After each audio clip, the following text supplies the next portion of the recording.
Pula lango tole o langa. Usoe petele I mali e lava. Le tu ina nau I le tele o fianga. Toi whaalongo tasi mai lava. Pula lango tole o langa.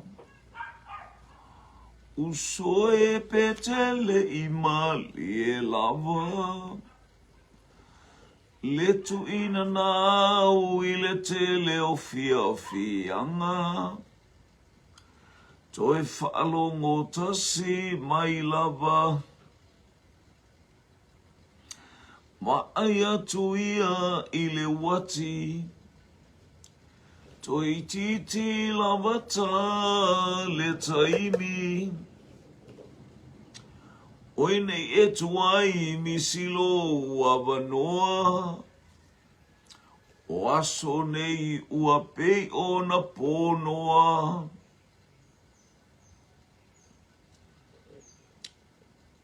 Ma aia tuia I le wati. Toi titi lavata le taimi. Oine e tuai misilo wavanoa. O aso nei ua pei o na ponoa. Ma aia so ua tele vave. Tau le misile I tula ma le whaalave lave. Fewae vaea inga misa faa ma I mataua. Uso o isinafa ai longa.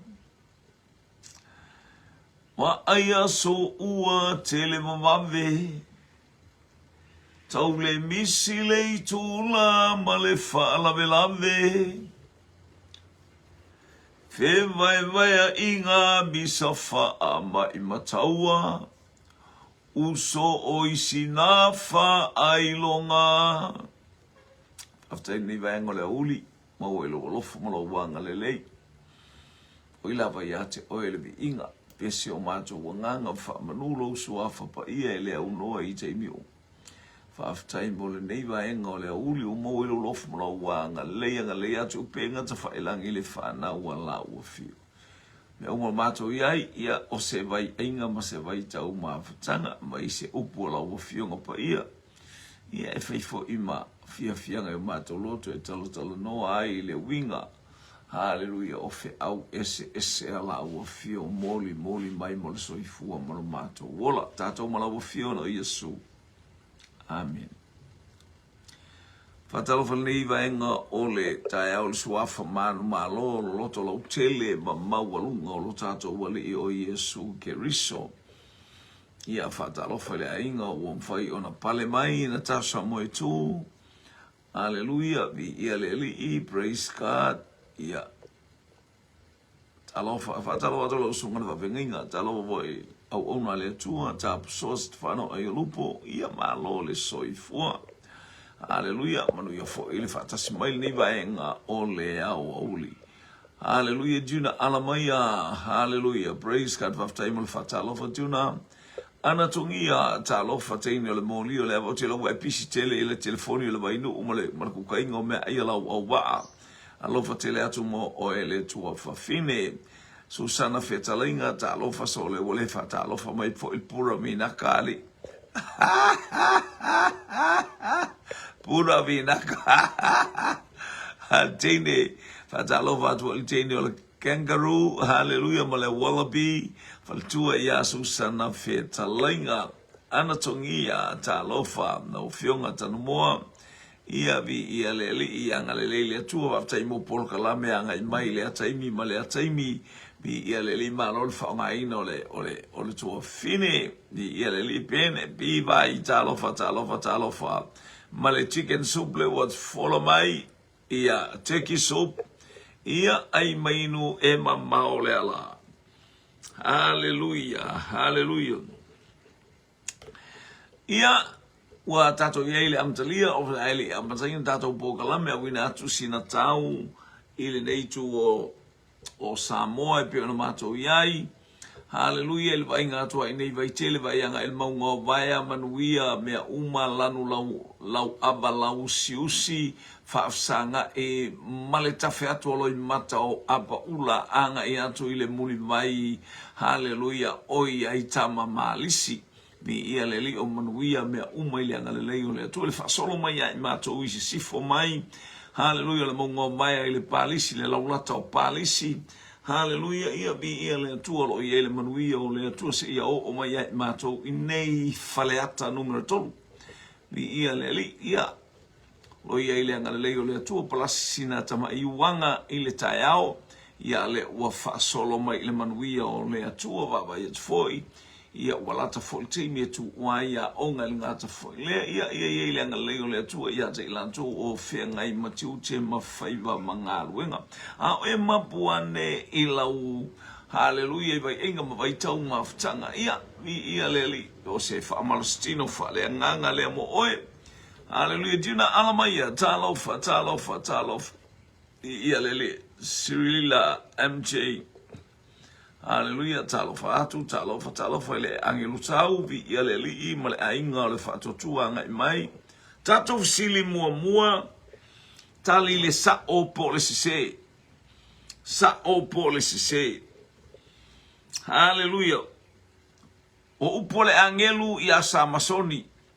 O oe na le toa malosi.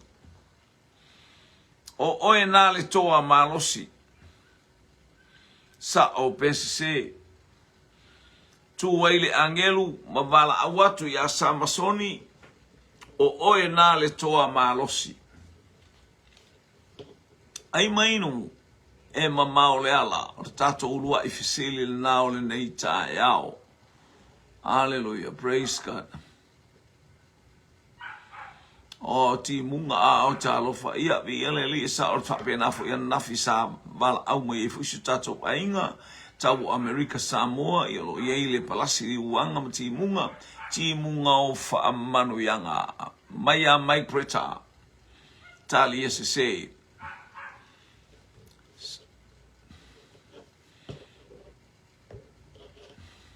tuna alamaya se o upole angelu na tu mavala awatu ia sa masoni o oena le toa malosi ai maino e mamao le ala fatalawatu ile uso au una ia olo apu yese tu ia tua talofa uso vi ia le ali anatongia se na nai ma lo so fu e lau sunga le wauna to tasi la wino tato fisili o upu ale angelu ya sa masoni o oena le toa malosi sa o PCC patalawatu i male poni le ai hallelujah le wallaby male kangaroo hallelujah. Ia le o sau le tama mai tono ma le poni ma le tala o le te se le vai ngalu ile vai yangia se ia solo sa tafili fatalo fatu ia te oe ma le ainga o anga i mai le nei vai nga o le aso vi ia le atua ua tali le tato fisili hallelujah.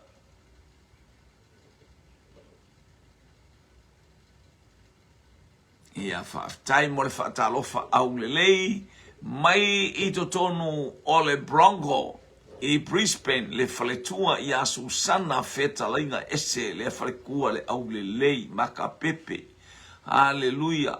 Sionga ponga la leo le ai uia ke au ke leo kaimi ia vi. Ua tali la tato fisili oe le toa malosi. O le upu o le tali SC ele o Samasoni sa fa ye le tala lea. O le tala lea na fa ia kitiona. o le tala na fa ia kitiona ia stasi o whaamasino na nga mai le fionga pa ia le atua whaamasino ina le nua mitiana hallelujah praise na whaamasino ina Israelu tusa ma le tala le tusia whaamasino o ai le nuu na whaato i lalo e le tangata ingoia e uta Marita Crichton whaftai su mai ala usunga tamaita e talo mai tono le ito tono le Waikiki Marita Crichton ia le ngata fo ile sister Liu whaolatane ma lo le soifua o ai le nuu na whaato i lalo e le tangata o e uta po le whaamasino o e uta wa nga i mai la lato pule ya Israelu a e tu la i mai loa le whaamasino o e uta mana whaato i laloina. O ai le ingoa o le tangata le.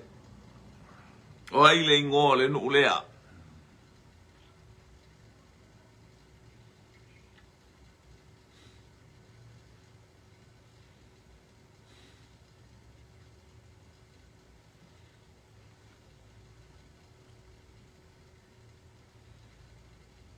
After mo le fatalofa leo tali mai ia sister Ruta Gemma sister Liu o le nu o Moapi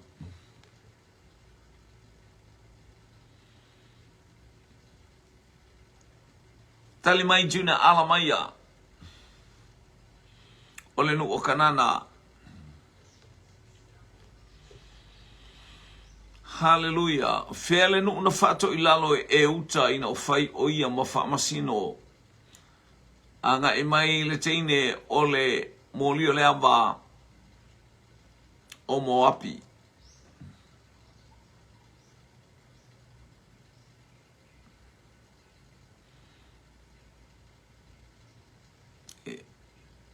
Ia, nau tatia mai tato supo na le kon sup na nai whiangainga. Male nu o Moapi. Toi luan tatou tali. Taimi o le whaamasino o le tamalo e uta o aile nu uleana ia whaato ilaloina. Hallelujah. Praise God. Hallelujah.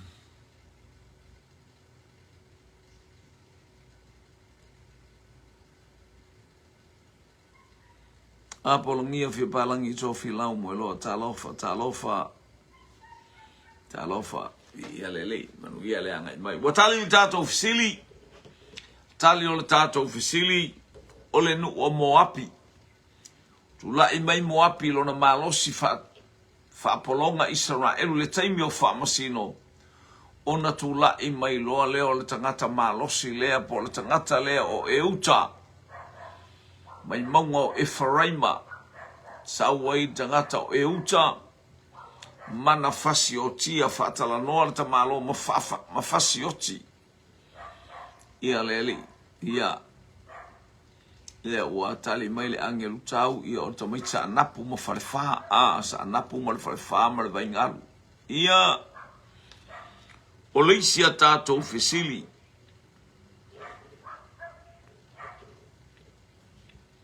Pai mai tala Iakopo e malaya kanana. E malaya kanana. Sa o PCC. Tala alto ina o Iakopo na whapeane ai.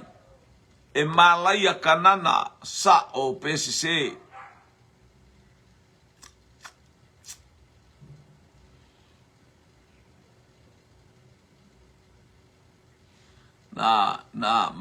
malo. O ia le na fasiotia ta malo la po anta ita ia mai ia. Hallelujah. Tala Iakopo e malaya kanana sa o PCC juna alamaya sao. Nanai sao. Tema sao ai mainu e mamao le ala tolu a tātou tali, lua sa o tasi le se.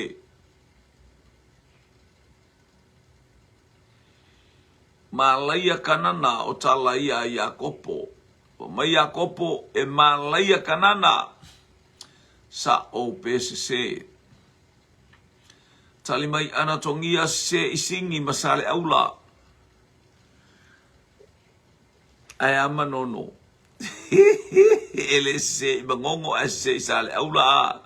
Malo. Tali mai teine ole mo atonga. Teine ole telefoni o vainuu. Ia male moli ole aba. Ese se isale aula. Lua se lua sao. Ai mainu e mamao le ala. Tala Iakopo. E malaia kanana. Sa o PSC.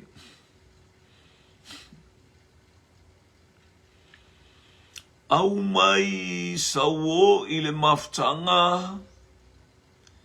Se i manono ia le watali mai ia le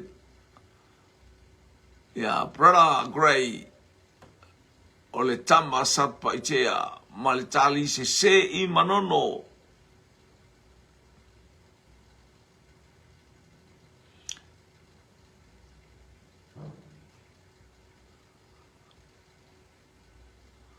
ia le watali mai e duna ala mai a se ua tali la tātou fesili o le tali SC.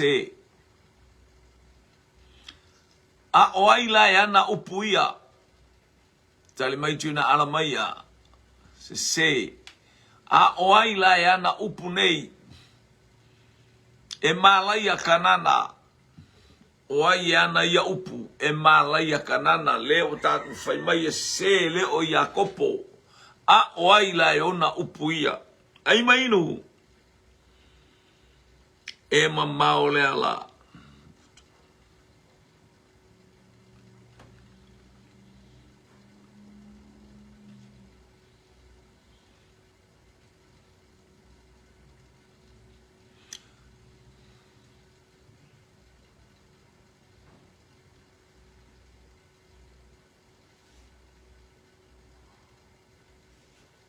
Lea watali mai jema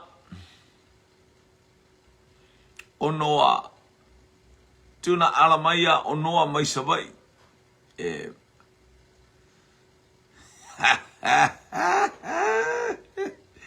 Lastoi ina o noa e saulo na vaana maia nafile tolo ta mauli. Tuna ala maia o noa. Ia.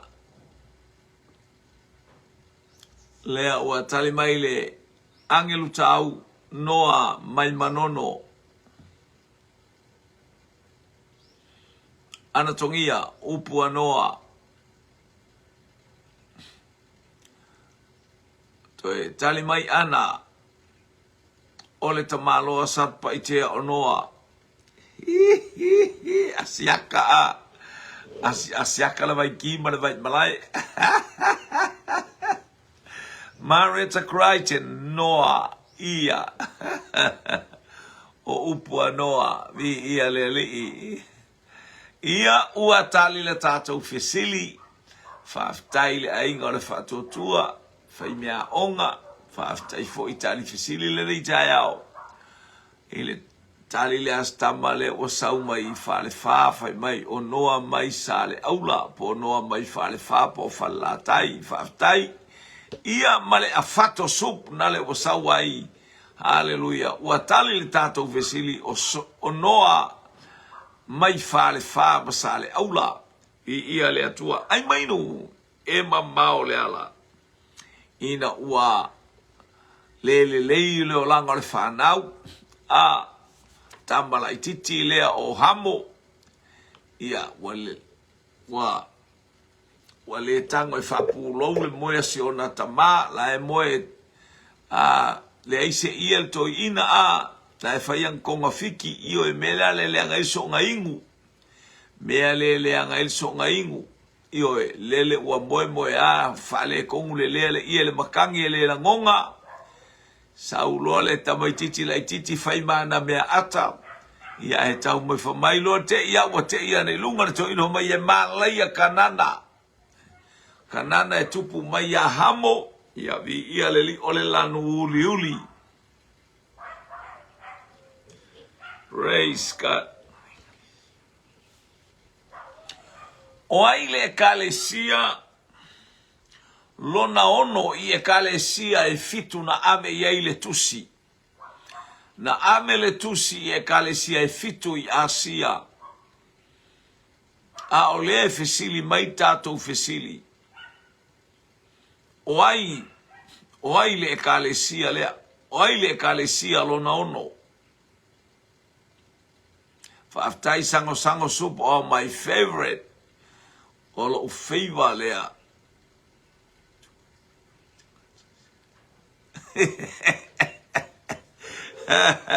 Ia wa ai o tangata e tauna e po o se angelu na wasi mai lo fale. Hallelujah. Praise God.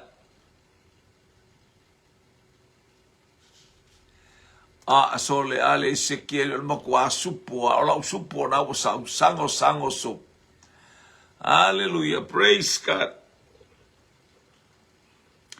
Le kalesia lona ono. O ai le ingoa o le ekalesia lea lona ono. Leu tali mai Gemma, tali mai Sister Liu, Faola tane, hallelujah. O fela te whaia.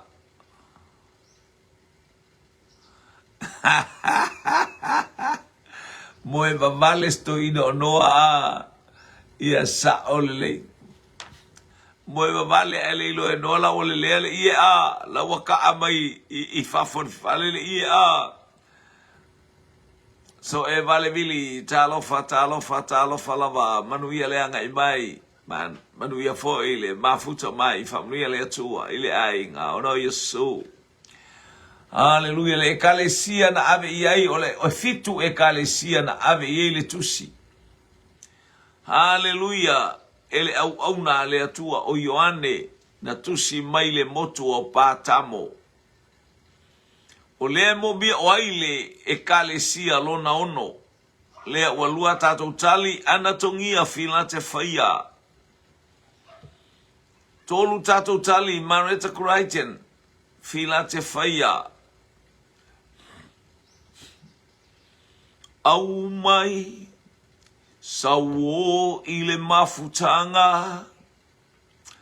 Au mai sawo ile mafutanga. Mafutanga faleanganga. Oh, lewa talo fasoa leta. Lea ia Lucas Anerivi talofa filate faia maisili oka ismako uari ka ima ngai ali o mako o le ngole singole o mato nu o filate faia faftai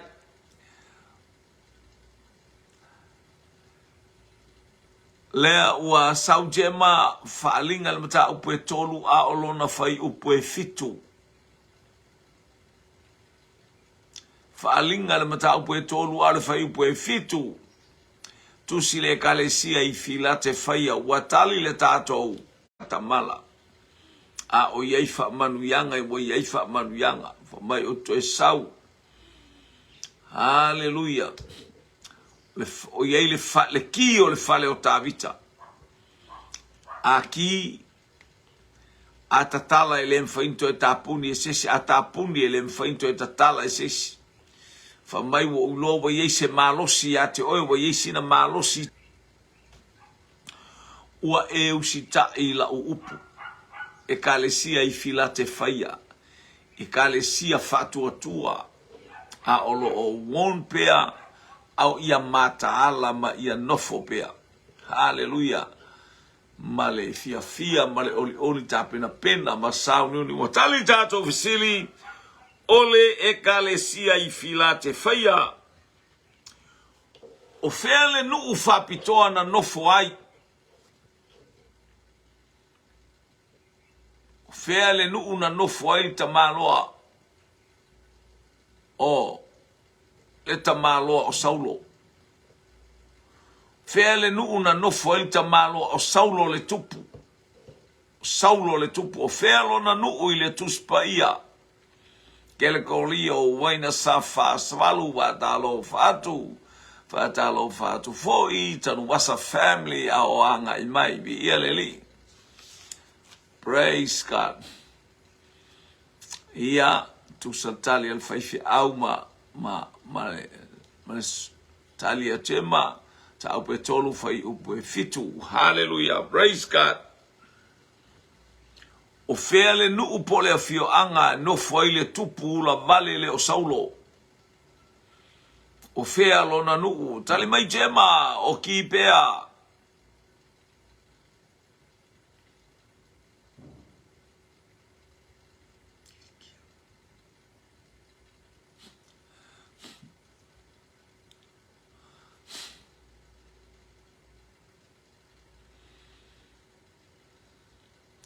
Tasil tatou tali o ki pea, fea le nuu, po le fio anga, no foi stoi ina o Saulo, tema o Saulo e sau mai ki pea.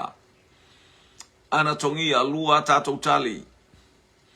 Tali mai le moli o le amba, ma le tali mai manukau, ki pea.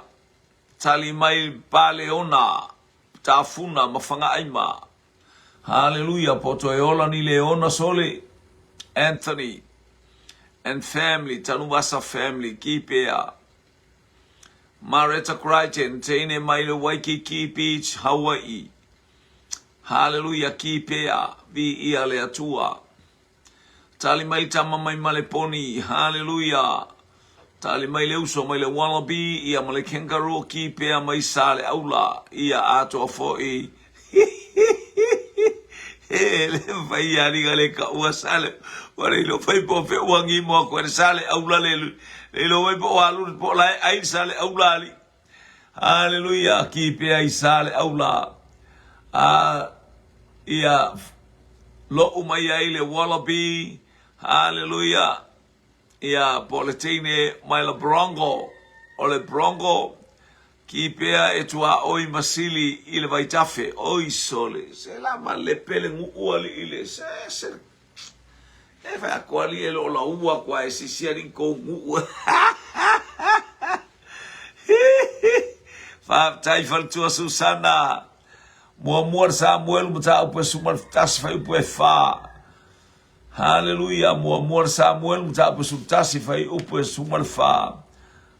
Hallelujah. Anatongia Saulo e sau mai ki pea i sale aula. Ia e sa oa. Leo aise supo le vele to no fai ma tau samia na supo ale fatali atu supo tap. Supo a e anga ka umai. Ua tali le tatou fesili.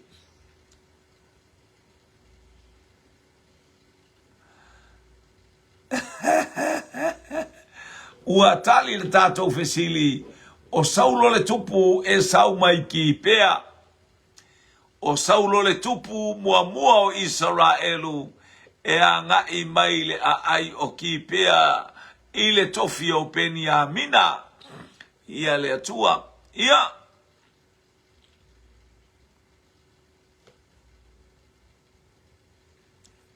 Ia.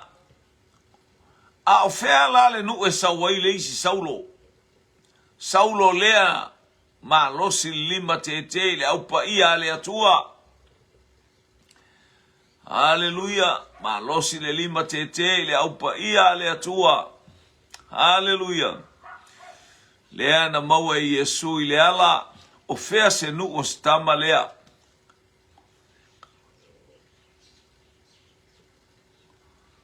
Io e sole e se le laula uari e mai se ali e mai se a oi ana.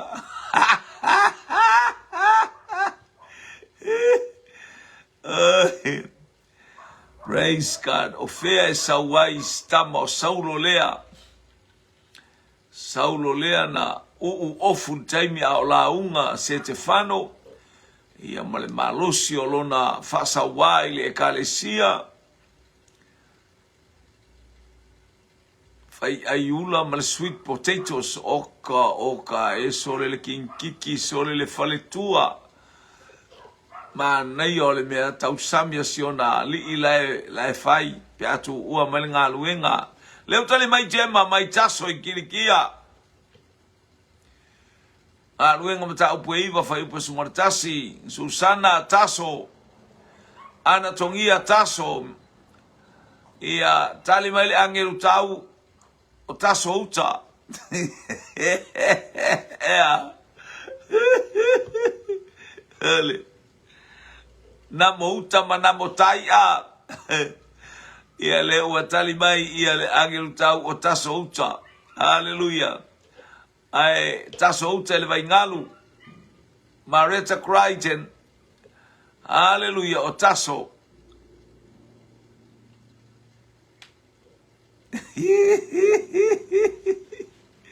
ia le ia na nai taso mai le angel tau oe sale ia ua tali tato fisili faftai mortali faftai le faibia onga ia faftai le sue oka se sue o le nation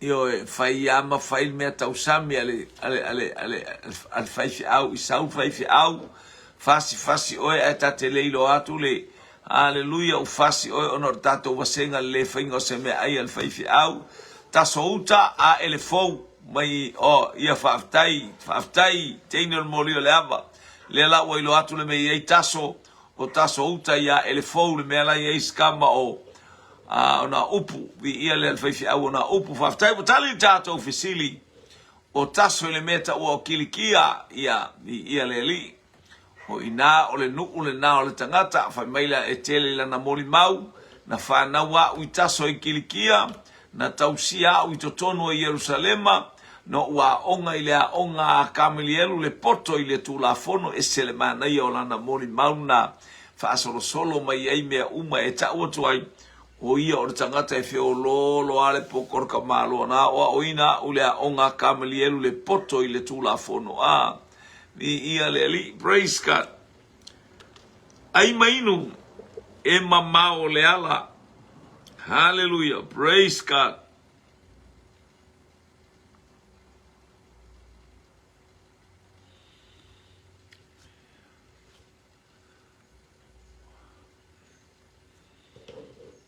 ole tamaloa o yoasa ole atali o yoasa le tamaingo ia kitiona ole atali o yoasa le tamaloa ingo ia kitiona o yoasa e ona le atali e ingo ia kitiona sa o PCC o yoasa hallelujah o lona atali i le tangata le ingo ia kitiona po ole ha fa masino na ingo ia kitiona sa o PCC oka ma naia le meta usami ale afionga ia no tan moa ia fatalo fatu fo il se mai o le sa Hawaii i tamo le Waikiki vi ia le li hallelujah por sunga ya pasta Paulo Antonio Hans talofa faftai mole fatalofa vi ia le li praise God hallelujah o kitiona o le atali o le tamalo e ingoa ia yoasa sa o PCC le ua momo tato tali momo mai ate ma sa o le lei faftai pasta Hans mole fatalofa vi ia le li tali mai tama mai tafuna Amerika Samoa le Paleona hallelujah sao tali mai tene ole telefoni ole vainu UCC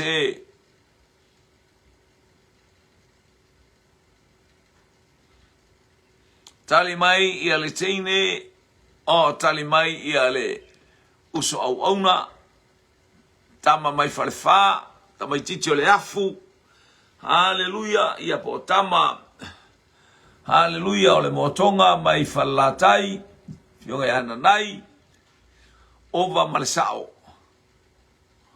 Susana, teine mai le prongo, true sao.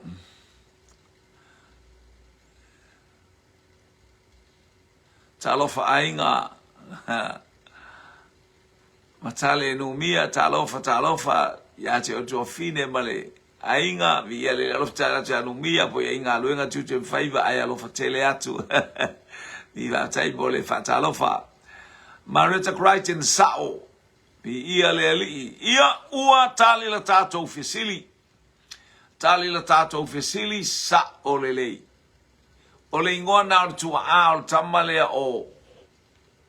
o kitiona o yoasa pe apiseru ito tonu ole nuu o manase ni ia le atua tangata sa tapua ia pa ala e bai mewa abe ilalo ilona atali ia susunu ilalo ilona atali matu le ilalo fa tangata o ana tupua matupua saifo ila la tonu e tusa male fa tonunga le atua ia kitiona langa maile nuu haleluya la me ufelo watali ile me se male mele anta una oti ai oso atul tamalo yo sa wais tangata fi now ya pa ala tole sungu ilalo el kamalo ai le oki ala fa pe tangata asungu pe wo oki nga ai ila tangata fi now mai haleluya mai pa ala ole atua na saula le o le oti ate ai le tu esel me ufai lo watali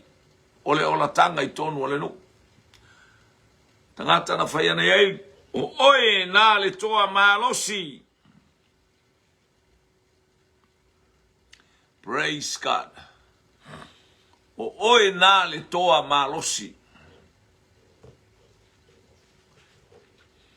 Hallelujah. Tatou sili wanga yatu.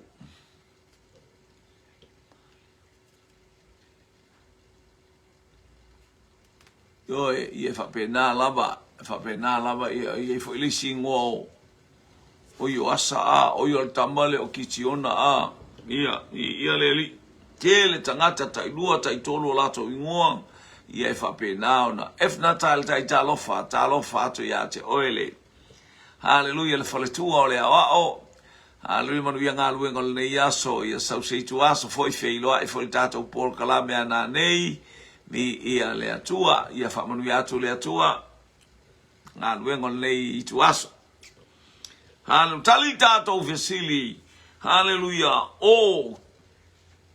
ole tangata o yoasa ole tamatonu alea hallelujah ole uso au ona ia kitiona ia praise God.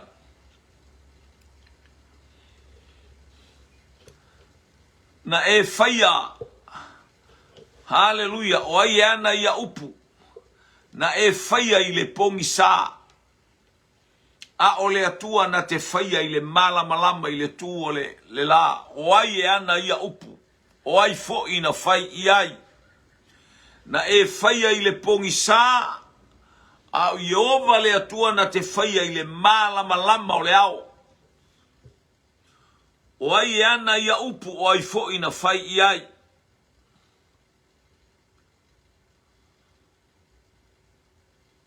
Ia me o foi na tau samialu a supo li infantata o por kalameli le fai ia nimo le si o lua aila na supo. Ia alu lunga laulau ia ai fatanga no fo mai lesi ma fo ia luatu ale fo mai o sau fo fia ai supo ali. O na ia ilu a supo na tau sami lu a supo na fai lu o lu kani e ali ia lele wa saule ia na eleni fa supo na leutal no mai jema hallelujah na tano ia tabita ila na ngasala Anthony na tano ia tabita Susana na tano ya tabita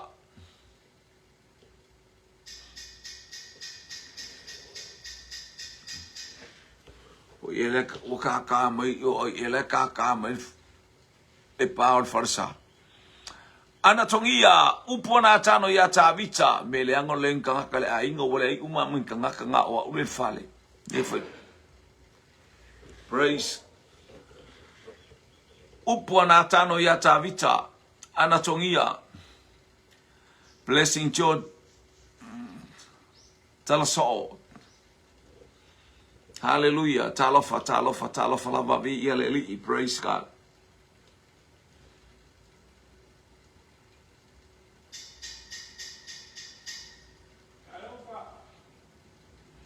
Praise God. Na tano ya tavita. Ina uang sala. Praise God. Hallelujah. Hallelujah. Ua tali tato fesili. Hallelujah. Ua tali tato fesili o upu a na tano na fai ia tavita. E tusa malana me ufai.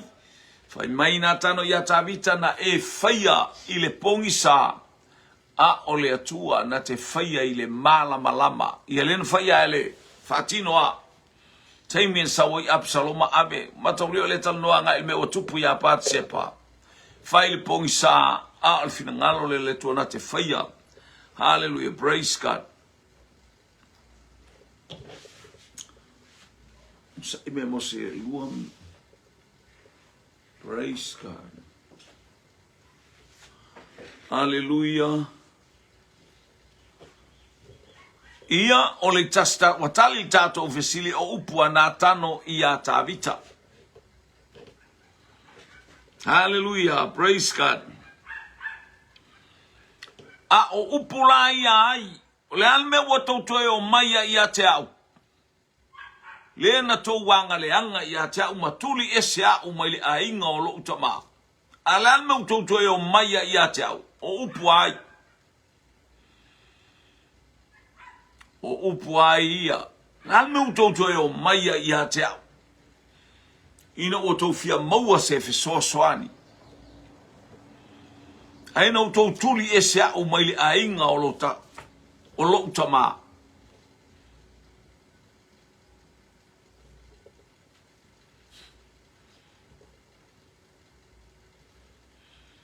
Ola tu me vai kokoa ele ele se praise God.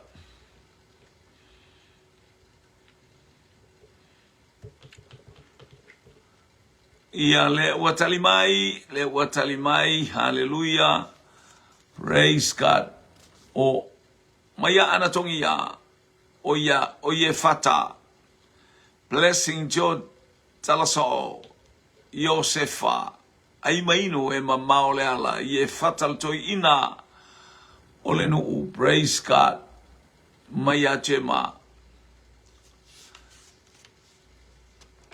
hallelujah. Anthony Tanuasa, ye fata. Marita Crichton, ye fata yonoso.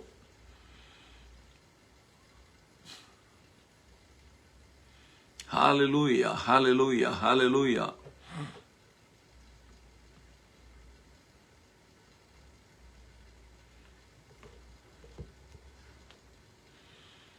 Ia o leo watali maile ia angelu ave feau ia boole to ina mai maleponi olo anko ye fata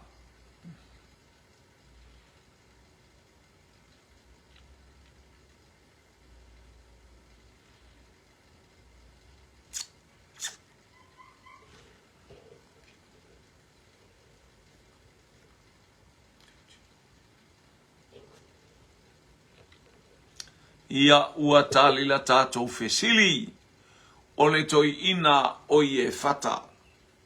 Ye fata le kiliata. A meu kokoe o mai ai. Na tuli o nauso. Awe ke vave faisi fai unga ilo uso. O e ngei wau kai au. Tuli le awali barbese le os. Le so tofi. O el kamar finge ese o kalo fae. ai e makua skamo i e fata a luakuli. Dale wakuli aku. Lofa. Ai vai la le wa mule lima to etapa le ofi. Wa mai a moni e fasa nga tau mai. Aya, le ai seisi. Le ai seisi e tu watu iai. La le watu iai. La le watu e lipo le tonga lili. Ma lo le soifua. Ya ma lo fo ile. La le watu.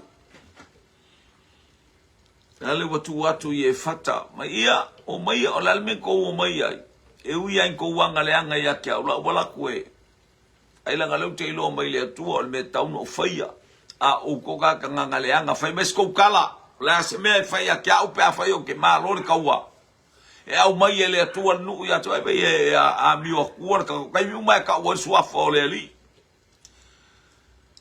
ele fa pe o ia te ile malo singa alo e fa pe ngale ko o mai ke le na nai lo le malo si mai le atua me uma na fai e fata ai le fata un wina le taua na faila na tautonga ile atua e au mai le no o se u falo fafo mai lo fale fafta ia te lo tau langa na ia te o ia le o ye fata le kiliata. Ya on sai foi tato o le lima te ma o le tato le ale ngole upu o tato te ita ika umi wala le ika umi ko ma non fala vele fai o fai e selmana yo le tangata fo mai ita o te anga salai ai ta awa te ti ngai io a wone ngotole la o e ita pea ni ia le li ia o le ita o tangata le iwok faftai tali tato ofisili o ie fata le kiliata ia o le isia tato ofisili tau te whaaloto lua e ai manatu e lua se ia fea. Tau te whaaloto lua e ai manatu e lua se ia fea. O ai ana ia upu. O ai ana ia tala. O ai ana ia upu. Tau te whaaloto lua e ai manatu e lua se ia fea.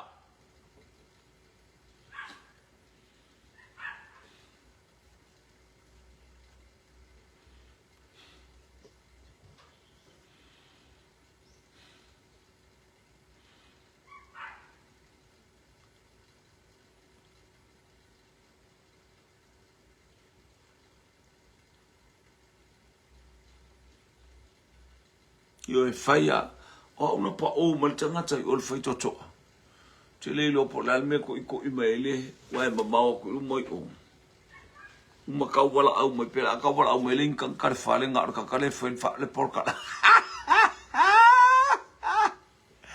tou te fa loto lua e manatu e lua se ia fa pea na awale ile tala ia ye fata awale te umia o le ita e tupu ai le whaale tonu. Tale mai Jema, Elia, Anthony Tanuvasa, Elia, tale mai Ana Tongia, Elia, ai mainu, Emma Maoleala, praise God. Ai mainu so vai, e te malosi ai, I le fai ngā malanga o lo fai, e mamau le ala o lo tā fai malanga ai. Ai mai nu so vai, e te malosi ai, I le fai ngā malanga o lo fai, e mamau le ala o lo tā fai malanga ai. Ale ole na au mai sau ko pai. ma e samali vali mai. Ta fia fiai i le itu lao vai ainga ma vai tau ma fatanga. Sara la salo talofa tina malo le sopo Maretta Crichton maletali Elia lima sumar faminu cece ai le itula se fulu maleluar sumar tasina ni usila haleluya le itula na ivai totono lona winga toe ono minute ile se fulu lua i totonu o to iva min ile iva i totonu Australia. Hallelujah, praise God. Fata oto e falo sultol. Hallelujah, Elia.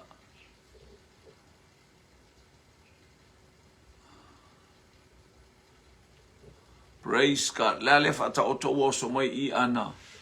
Hallelujah, fata oto le fawe busuto. O le loto pe tau te whaaloto loto lua I manatu e tala na watali tato vesili ina wa ngai mai ana o Elia o le tali o tato vesili o Elia o fai taulanga fai atu Elia nu la eme whape ngai o kou le ame o songa ola I whape ngai o kou le malamalama le ame o tau le iloai le atua fai tau lotu ai tau whape na la me wo to falo to pe to te falo to lo to lua I manatu e lua se ia fea a fa yo pa ala ya wala fe la ia pa ala ngau ko fiu e wala a wole se mea ngau ko fiu e wala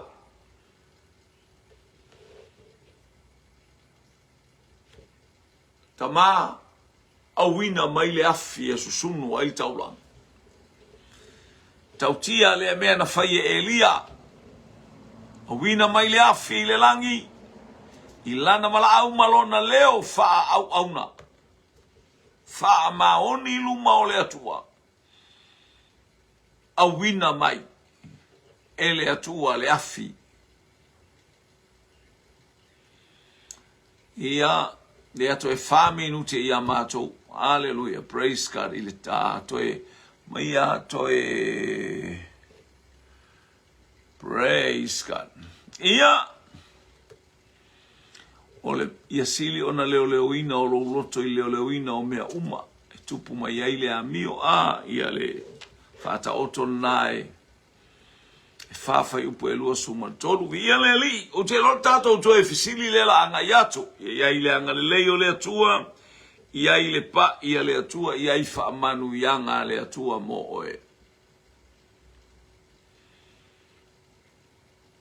ia fatalo fa ina tato wa inga o anga I mai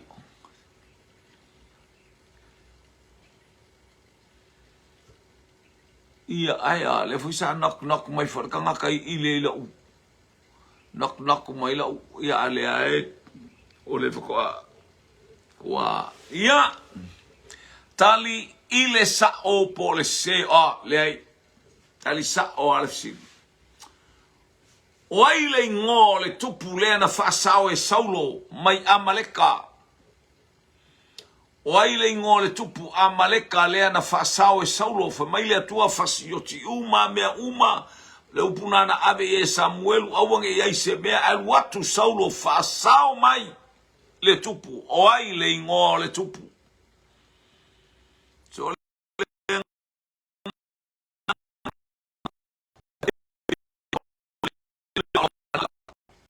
foi una ya musetus ngole ya Yosua me uma mafamanatu ya Yosua awa nei to tu la I maile nu le amaleka no ngole ngale anga fasala beya tu ya Israel wa anga mai ai kupito hallelujah Elia poletonga lili talofa maletali o akako anatongia akako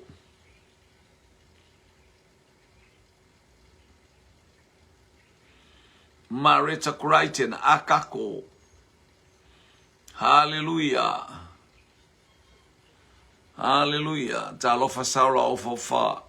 Favor talofa. Tali mai Marita Crichton akako. Chema tupo akako. O aile ingo le tupo amaleka. Na fatonu e fasioti ma ave ese malfonga ele. Ai alatu saulo fia su e vi inga ai. Faali ai lona fafia iloa ma lona fafia tama. A o inana ave ese ai ele atua le malo ma iate ia jema tupo akako. Hallelujah, akako mai manono ma le vaingalu. Hallelujah. Maya Brother Gray. Akako ma le vaingalu le lopo o le vaingalu e ai se supo. Ia le atua mole le ngang whaatai le aingo le whaatuatua. Awa ngai mai a tātou to e tali mo le tātou fesili. Whaatai mo lo taimi. Whaatai foi whaitau tu spaia whaitau. I le ataimi ma le atai whaatai ana pongi whaatai tatalo mo le tātou polo kalame. Hallelujah, ua whaamai aina le nei vae ngō le aso le toi fesili. O ai le ngō le tupu na whaasau e saulo. Ia le utali mai anatongia. Hallelujah. Akako mai satu paisea. Ea li. Ko e kongi ale makari os faila umari wa umari le porkalame li. O akako mai satu paisea. Ua tali tatou fesili malo le tali. Malo le fatoa toa. Malo ngalu. O akako mai satu paisea. Hallelujah, tatou to e feilo. Ele ai gole fatua tua. Hallelujah, praise God. Tatou to e feilo. Ele tatou bo kala pe atai te lo so i fua mo tatou wola i lau polo kala me taulanga fiafi pe ata le tula e lima fa so i fua ele ai gole fatua tua ona o Yesu. Amene ma amene ma amene.